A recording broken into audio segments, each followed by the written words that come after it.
masih bersama dengan kami dalam Berita Lampung. Untuk Anda yang baru saja bergabung, kami akan menyajikan kembali berita utama pada pagi hari ini.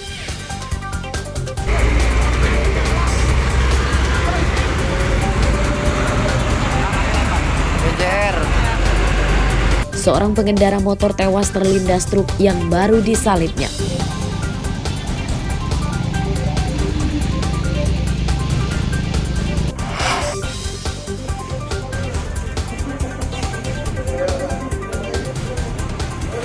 Perampok bermodus meracuni sopir truk dengan obat bius ditembak.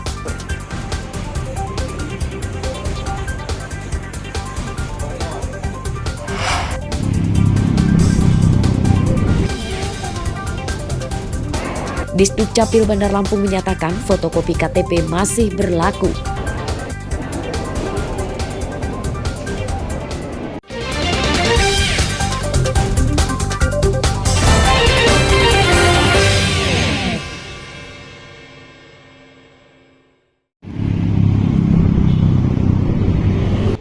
Kabar terkait aturan fotokopi KTP yang tidak lagi berlaku mulai 1 Januari 2024 untuk kelengkapan dokumen adalah hoaks atau kabar bohong.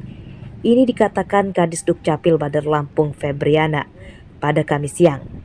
Ia menyatakan sejauh ini belum mendapat instruksi dari Kementerian Dukcapil atau Kementerian Dalam Negeri terkait aturan tersebut. Meski demikian, Febriana menyatakan warga tidak terlalu sering memfotokopi KTP karena di dalamnya terdapat chip elektronik yang berisiko cepat rusak jika keseringan difotokopi. Sebagai pengganti KTP, Kadis Dukcapil mengimbau warga membuat identitas kependudukan digital atau IKD yang bisa digunakan untuk kelengkapan berkas data diri.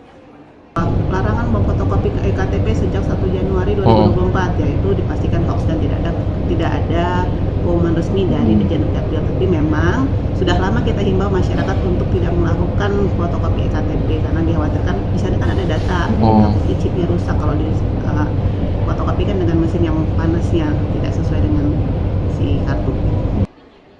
Identitas kependudukan digital atau IKD bisa diurus langsung ke kantor Disduk Capil. Setelah mendapat aktivasi dari Disduk Capil, pemilik IKD bisa mengaksesnya melalui ponsel berbasis internet. Jeffrey Arifin melaporkan dari Bandar Lampung.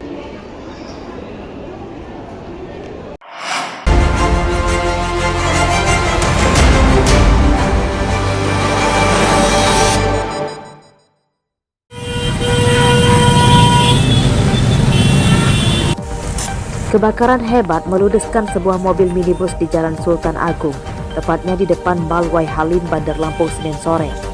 Kobaran api cepat membesar karena tidak ada petugas dan warga yang memadamkannya. Beberapa kali terdengar suara ledakan hingga menyebabkan warga takut mendekat.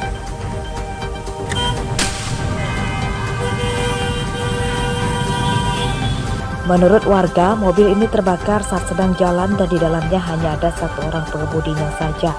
Api diduga dari mesin. Saat mengetahui mobilnya terbakar, pengemudi menepikan kendaraan dan keluar dari mobilnya. Warga yang berada di lokasi membantu menghubungi petugas pemadam kebakaran, namun petugas sedang menangani kebakaran di tempat lain.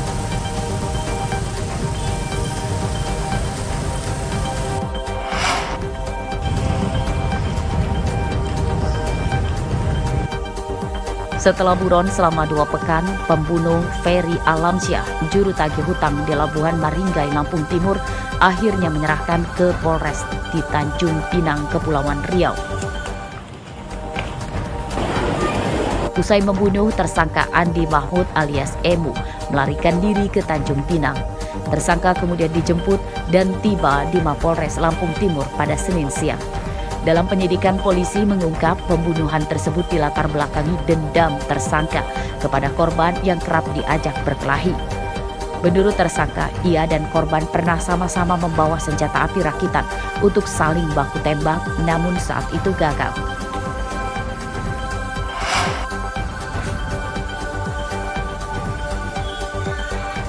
Lari ke sana.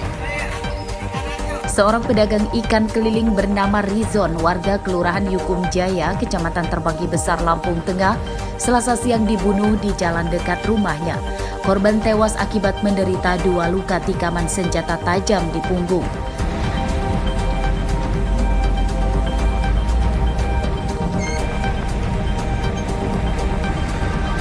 Tak sampai 5 jam pengejaran, polisi berhasil meringkus pembunuh korban. Tersangka bernama Fauzi, seorang tukang rongsok yang tinggal satu desa dengan korban. Pembunuhan dipicu masalah sepele. Korban tidak terima dilihat pelaku yang kemudian terlibat perkelahian di Jalan Simpang 3. Pelaku yang membawa senjata tajam kemudian menikam korban hingga tersungkur ke tanah. Korban akhirnya meninggal dunia saat dalam perjalanan ke rumah sakit.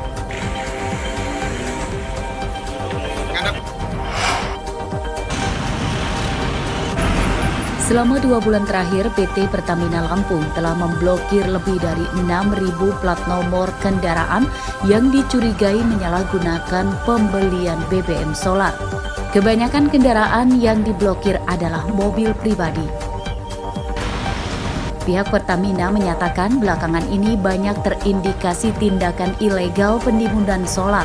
Hal tersebut karena adanya selisih harga antara solar subsidi dan non-subsidi.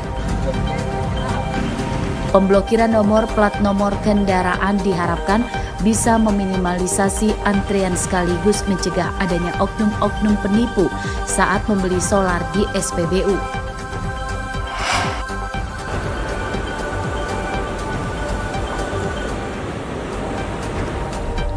Lebih dari 70 rumah dan 5 diantaranya rusak pada bagian dinding dan dapurnya akibat terdampak abrasi pantai di Desa Tanjung Sakti, Kecamatan Lemong, Kabupaten Pesisir Barat.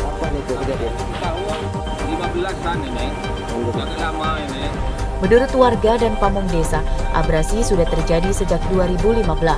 Jika tidak ditangani secepatnya, warga khawatir semakin banyak rumah yang terdampak dan Desa Tanjung Sakti terancam tenggelam. Abrasi juga menyebabkan tanggul penahan ombak jebol. Luas daratan Desa Tanjung Sakti terus berkurang setiap tahunnya akibat tergerus pantai. Abrasi pantai di Desa Tanjung Sakti, Pesisir Barat kian mengganas sebab lautnya berhadapan langsung dengan Samudra Hindia.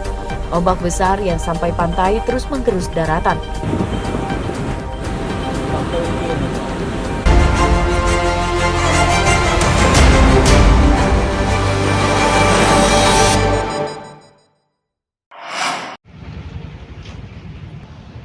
Pekan pertama awal tahun ini disambut dengan kenaikan harga sayur mayur dan bumbu masak.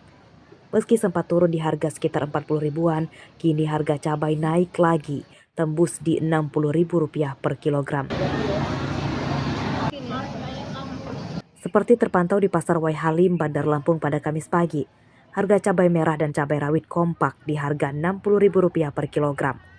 Harga cabai caplak biasa Rp65.000 dan caplak merah Rp85.000 per kilogram. Sekarangnya 60-an. Kalau harga biasanya dari harga berapa?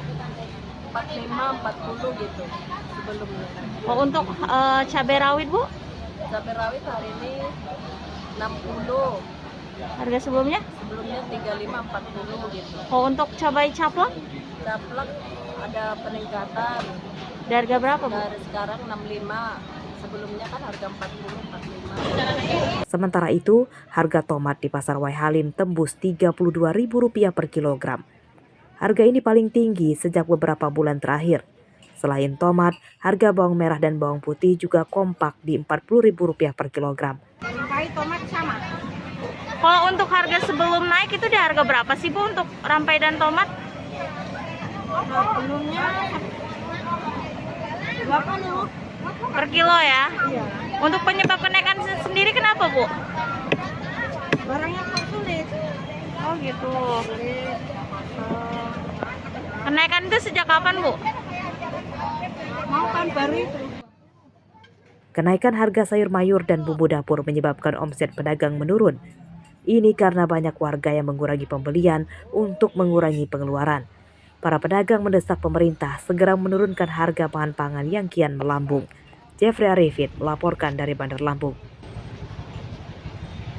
Pemirsa, informasi tadi sekaligus menutup perjumpaan kita pada pagi hari ini. Saya Vika Rana dan seluruh tim redaksi pamit undur diri. Selamat beraktivitas dan sampai jumpa.